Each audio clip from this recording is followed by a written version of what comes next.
Hello, and welcome to the USDA Food and Nutrition Services, or F&S, continuation of our online training series. The intent of this module is to provide you with information and guidance on project management. These are the acronyms that are used in this module. I will give you a little bit of time to read over these.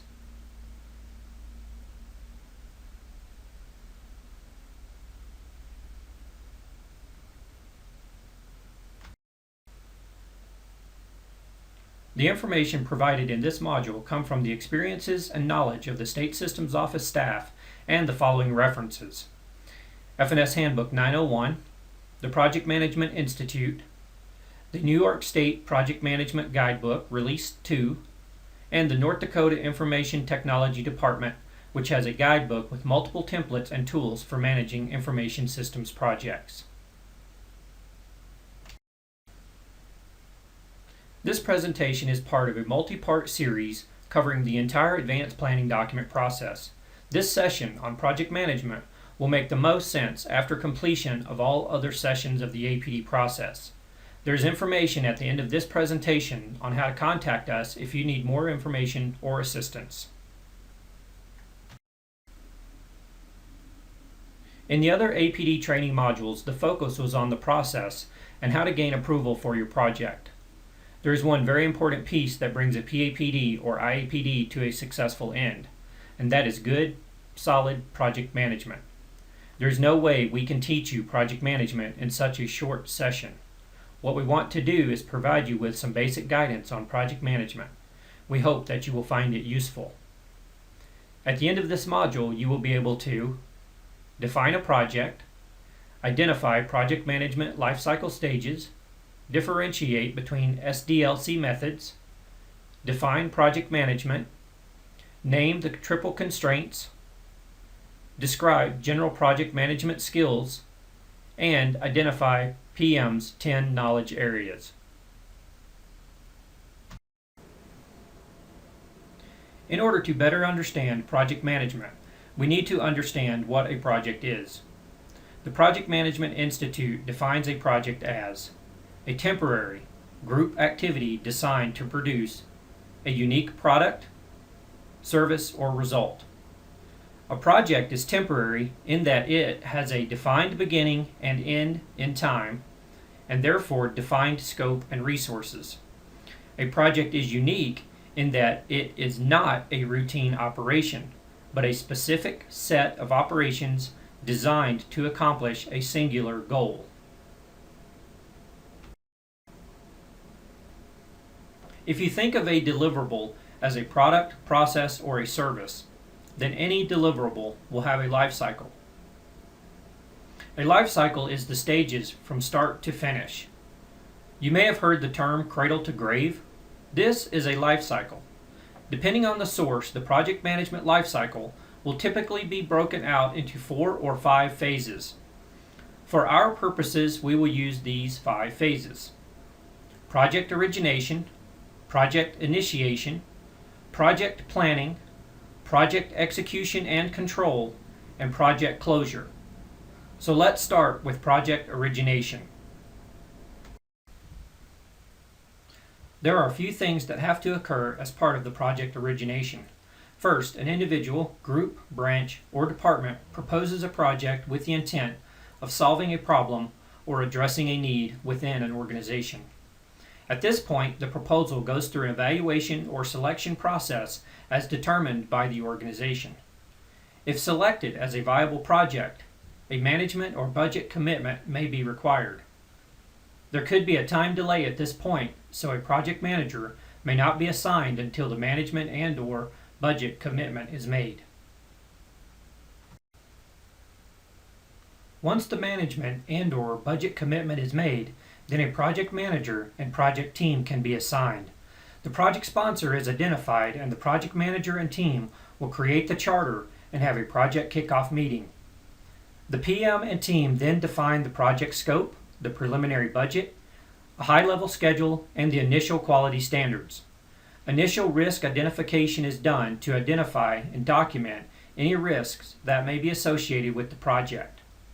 These could be cultural, technological, work unit impacts, and other internal or external risks.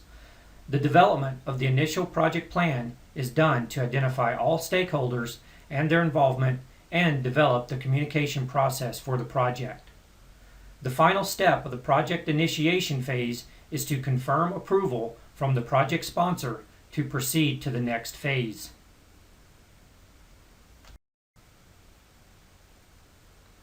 Project planning builds upon the work performed during project initiation.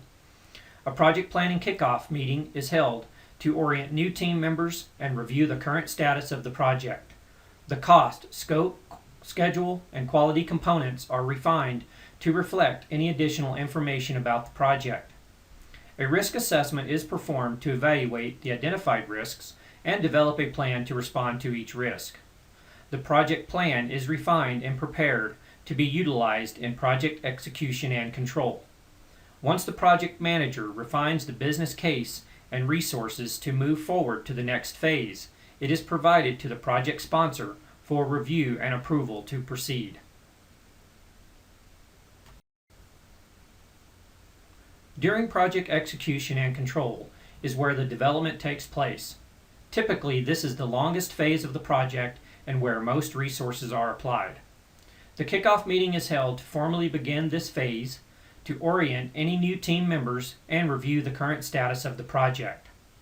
The project manager must manage and control changes to the project scope and schedule, implement quality assurance and quality control processes, and control and manage the costs that were established in the project budget.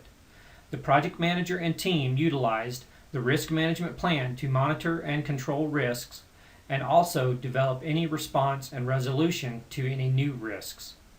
In managing project execution, the project manager uses the project plan to ensure all aspects of the project are being performed correctly and on time.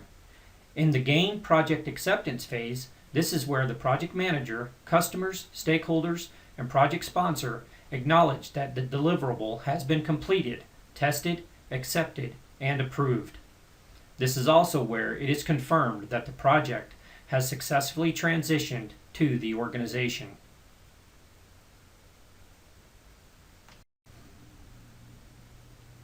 At this point, the vast majority of the project will be complete, but a proper closeout must be done to finalize the project.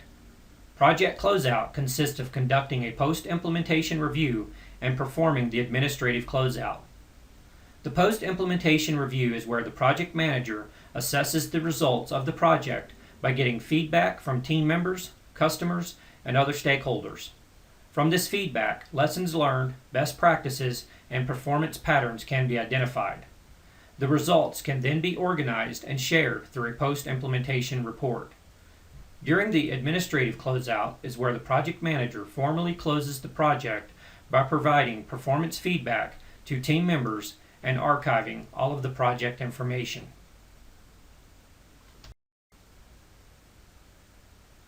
Simply put, the Systems Development Lifecycle, or SDLC, is a process for planning, creating, testing, and deploying an information system. The phases of the SDLC are initiation, requirements analysis, design, construct, acceptance, and implementation. The phase naming and content can be a little different depending on the source of guidance that is being used. As you can see, the project management lifecycle and the systems development lifecycle can be very similar across the phases or stages. A few of the more common SDLC methodologies used are the waterfall, spiral, and agile approaches. Although there are many methodologies, these are the most common ones in use with systems development. The waterfall method is a linear process, meaning it progresses stage by stage and is sequential in that it progresses in order from project initiation to project completion. The waterfall model gets its name because it flows downward from top to bottom like cascading water. This model originated in manufacturing and construction, and since there were no software development methodologies at that time, it was adapted for software development. In the spiral model, there is a lot of upfront design for the project, which is then broken up into iterations with more emphasis on risk analysis. It uses the phases of objective determination, risk analysis, development and test, then plan the next iteration. Prototyping is used during each iteration, and customer feedback is relied upon for improvements and changes to be incorporated into the next iteration. An iteration can be from 6 months to 2 years, and each iteration builds on the baseline iteration. Agile development also occurs incrementally, but has shorter iterations than spiral development. In Agile, small teams work together with a stakeholder or product owner to define quick prototypes, proof of concepts, or other visual means to describe the problem to be solved. The team defines the requirements for the iteration, develops the code, conducts testing, and the users then verify the results through user acceptance testing. At the end of each iteration is a working code. Agile is adaptive in that changing requirements can be integrated into future iterations. Now that we have covered some background on the project management lifecycle and the systems development lifecycle, let's move on to project management. But first, let's have a progress check. What is a project?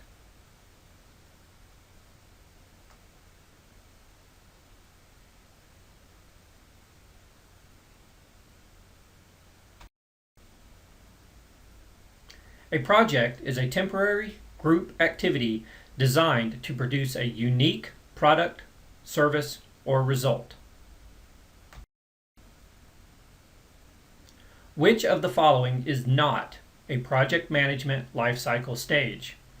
A. Planning. B. Closure. C. Development. Or D. Initiation.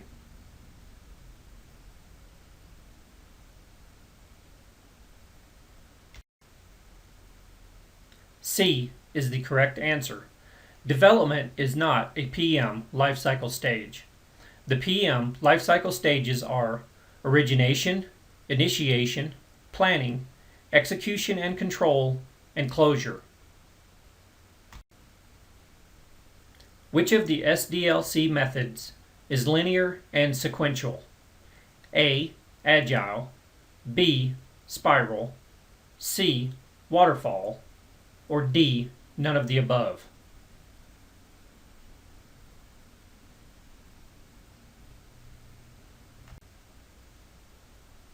C is the correct answer. The waterfall method is linear and sequential. The waterfall method progresses stage by stage and is sequential in that it progresses in order from project initiation to project completion.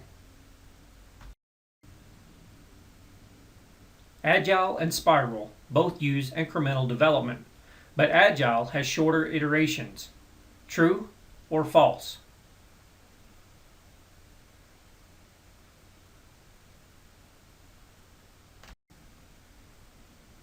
This is true. Agile has shorter development iterations than the Spiral methodology. Now that you know what a project is, what is project management? Project management is the application of knowledge, skills, and techniques to execute projects effectively and efficiently. One of the first things you learn in project management is that the focus of a project manager is always the PM triple constraints. The PM triple constraints are the keys to quality and success. These three are interdependent and create quite a balancing act for project managers. The time constraint is the amount of time available to complete a project. All projects have deadlines or end dates. This may be the most difficult constraint to manage. The cost constraint is the budgeted amount available for the project. Remember that cost also translates to resources, people, equipment, and materials. The scope constraint is what must be done to produce the project's end result. The system you need meeting your requirements.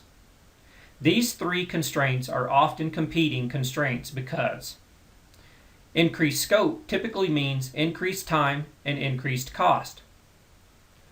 A tight time constraint could mean increased cost and reduced scope. A tight budget could mean increased time and reduced scope, or managing the project over a longer period of time to take full advantage of various funding opportunities without a loss of continuity. The discipline of project management is about providing the tools and techniques that enable the project team, not just the project manager, to organize their work to meet these constraints. Professional and conscientious project management is critical to a successful outcome. It's a balancing act. You have a lot of things to keep going and going well all at once. So what makes all this work? A good, solid, professional project manager.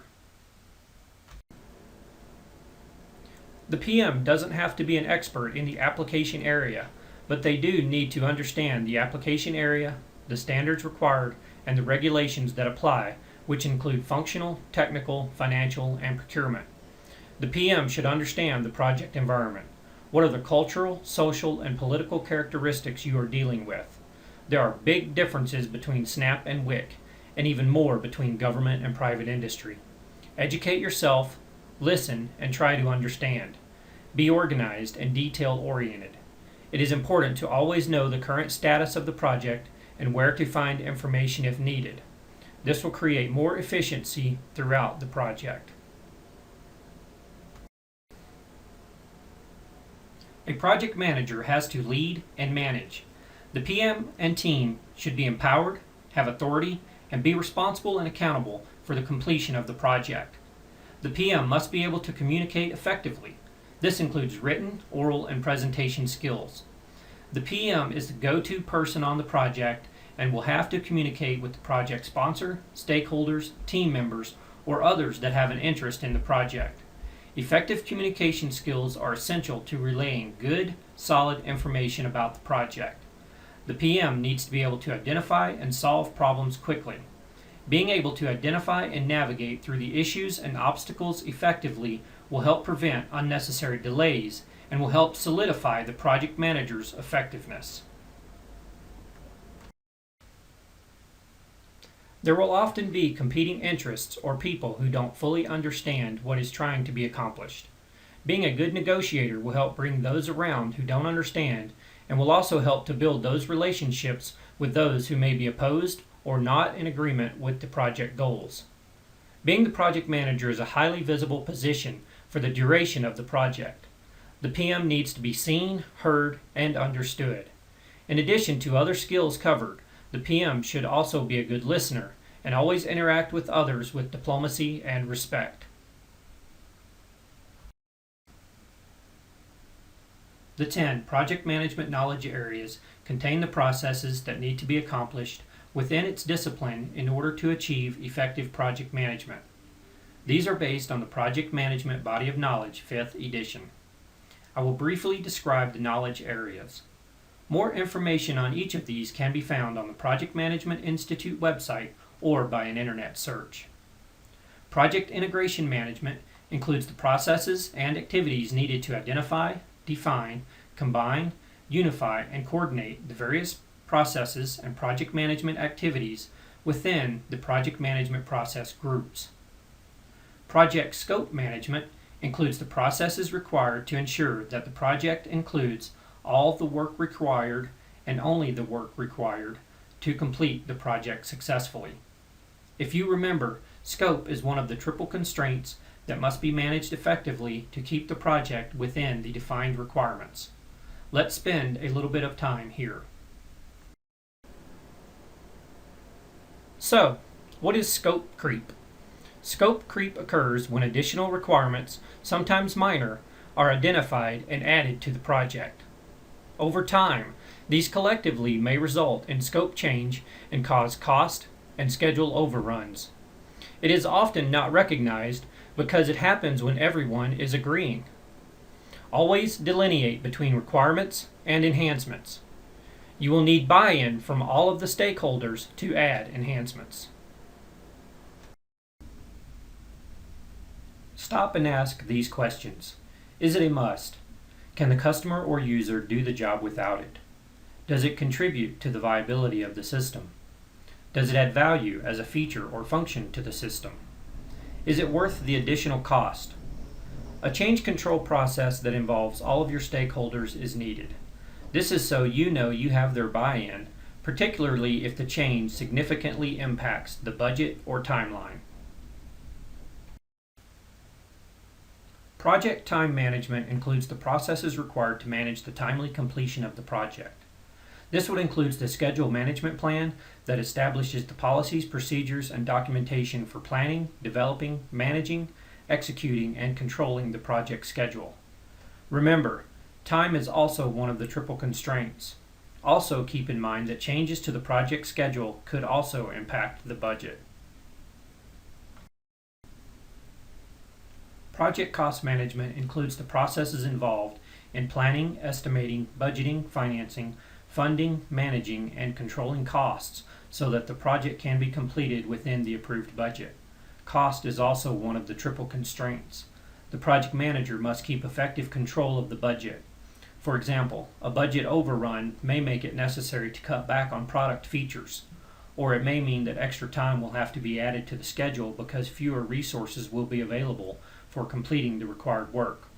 While some changes in budget are not uncommon, projects that go significantly over budget are in danger of not getting something they really need or want because of failure to control cost. Here are some additional items to be aware of with project cost management. Monitor project spending to ensure it stays within the baseline plan for spending rates and totals. When spending varies, determine the cause. If necessary, change the execution of the project to bring the spending back in line within the budget. If you recognize that the original estimate was incorrect, or you require additional funding due to variances in scope or time, then you can either submit an APDU to request approval of additional funding or reduce the scope of the project. Always keep your stakeholders, and especially the executive sponsors, in the loop. The project manager needs to prevent unapproved changes to the project. Project quality is the degree to which the project fulfills requirements. Project quality management includes the processes and activities that determine quality policies, objectives, and responsibilities so that the project will satisfy the needs for which it was intended. The primary benefit of meeting quality requirements is less rework, lower costs, and increased stakeholder satisfaction. Project human resource management includes the processes that organize, manage, and lead the project team. The project team consists of the people with assigned roles and responsibilities for completing the project. Project communications management includes the processes that are required to ensure timely and appropriate planning, collection, creation, distribution, storage, retrieval, management, control, monitoring, and the ultimate disposition of project information. Communication is important. It consumes 90% of a project manager's time. Here are some tips that can help with project communication. Communicate objectives frequently so you can keep everyone on the same page. Recognize different perspectives. Various stakeholders come with different perspectives that are all valuable to the project. Manage expectations of all stakeholders. They need to be realistic and match the actual work involved. If overblown, expectations can cause problems. Be very honest about what the new system will or will not do. Don't give false expectations. Remember that change brings a fear factor with it. Share success and broadcast achievements. Broadcast achievements throughout the project by use of newsletters, emails, announcements, online forums, or a project blog. Too often people only hear about the problems. They need to hear about the good as well. Invite feedback from all stakeholders throughout the project. Whether the feedback is good or bad, be ready to manage it. A project manager has to be willing and able to tell the truth to the highest levels. Remember, PM should be empowered, and this includes being the messenger to the senior managers who are the project champions. Project risk management includes the processes of conducting risk management planning, identification, analysis, response planning, and controlling risk on a project. The objective of project risk management is to increase the probability and impact of positive events and decrease the probability and impact of negative events in the project. Effective risk management must be continuous during all phases of a project. Project procurement management includes the processes necessary to purchase or acquire products, services, or results needed from outside the project team to perform the necessary work. Project procurement management also includes contract management and change control processes required to administer contracts or purchase orders. Project stakeholder management includes the processes required to identify all people or organizations impacted by the project, analyzing stakeholder expectations and their impact on the project, and developing appropriate management strategy for effectively engaging stakeholders in project decisions and execution. These processes include identifying stakeholders, planning stakeholder management, managing stakeholder engagement, and controlling stakeholder engagement. Understanding and applying these 10 project management knowledge areas and the processes associated with each area are very important to achieving a successful project outcome. More information about the knowledge areas can be found on the Project Management Institute website or by doing some internet research on them. F&S performs oversight and monitoring of state agency projects using a variety of methods. Project schedules help us monitor the project timeline and major milestones associated with the overall project. Required APD updates keep us informed on the latest overall project status along with actual versus estimated budget information. Reports can include pre- and post-implementation reviews, user acceptance testing reports, pilot results, and there may be others. Monthly and/or quarterly status update reports should be sent to F&S. These allow F&S insight into current completed work and upcoming work. We also request to be included to participate in monthly or quarterly status calls. The status calls create an opportunity to build a relationship with key project team members and allow us to provide technical assistance regarding F&S regulations, policy, and guidance. F&S reserves the right to conduct on-site monitoring during the project. These can be in the form of status visits, local and state agency reviews, participation in user acceptance testing, and visits during pilot operations and/or rollout operations. These are the primary ways that F&S conducts project monitoring. We will now move on to successful project management.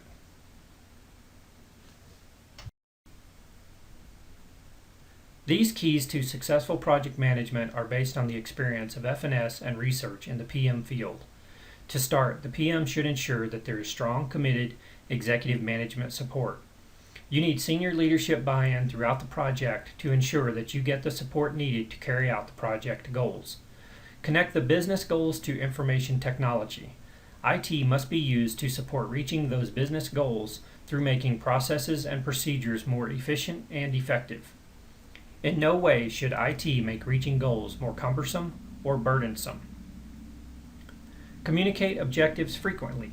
As stated earlier, the project manager must keep all parties informed on the objectives and status of the project throughout the project lifecycle. Establish clearly defined principles so that no one is unsure about how to proceed. Everyone on the team should understand the desired characteristics and the system's overall purpose. The life cycle of the project may be in phases, stages, spirals, sprints, or some other segmented process depending on your project's SDLC methodology. At the end of every segment, there should be a review to determine whether the expected results and benefits were attained. Recognize different perspectives to reflect the concerns and interests of the various stakeholders. This also ties back to overall communication. Different perspectives can often bring opportunities. Be proactive. Stay well informed on the project progress. This will allow the project manager to recognize when issues or concerns are arising and allow a more effective response. Give the IT department and program subject matter experts a seat at the business table. It is important to have a diverse group at the table. This will ensure that all parties understand the requirements and goals across the functional lines. Recognize that everyone shares success. Just as stakeholders have their specific interests in projects, they also contribute to the success. Make sure those successes are known, so even those outside of the project team can share in the success. We've covered a lot of material, so let's do a progress check. What is project management?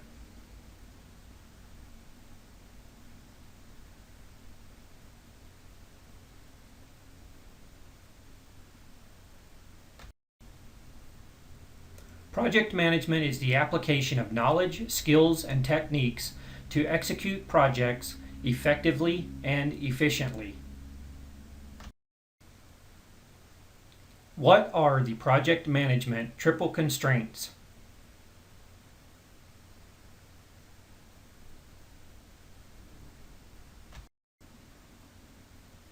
The PM triple constraints are time, cost, and scope.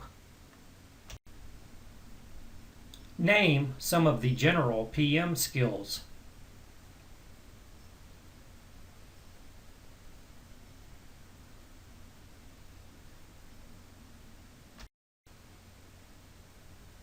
Here are some of the general skills that a project manager should always continue to work on to improve effectiveness. Which of the following are PM knowledge areas? Project quality management, project time management, project risk management, or all of the above?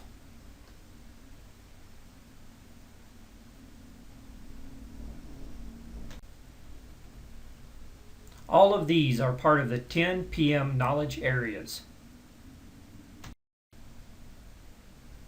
Which PM knowledge area focuses on the coordination of all the project management activities? Project scope management, project integration management, project human resource management, or project communications management?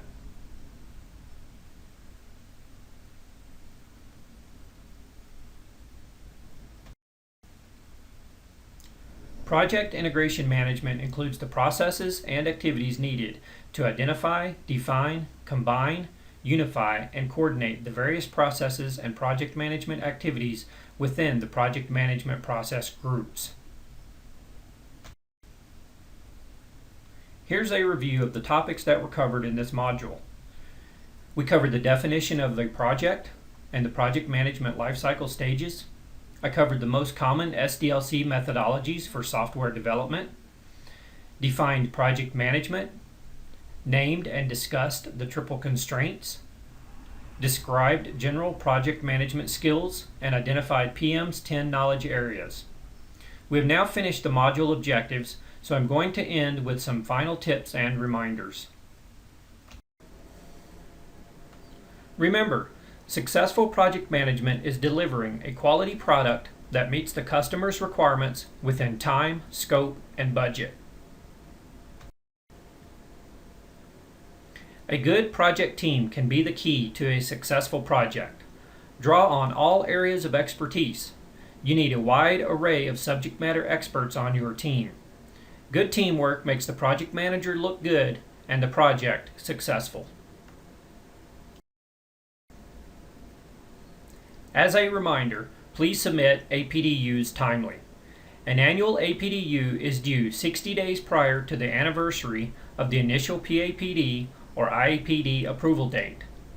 An as-needed update is due as soon as the trigger condition, such as a time, budget, or scope change, becomes known to the state, but no later than 90 days from the time when significant changes are anticipated to occur.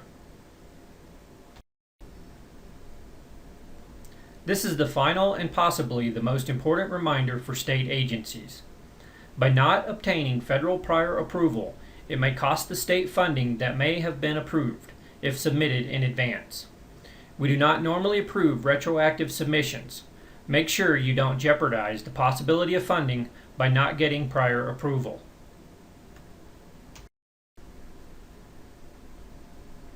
Congratulations on completing the training modules.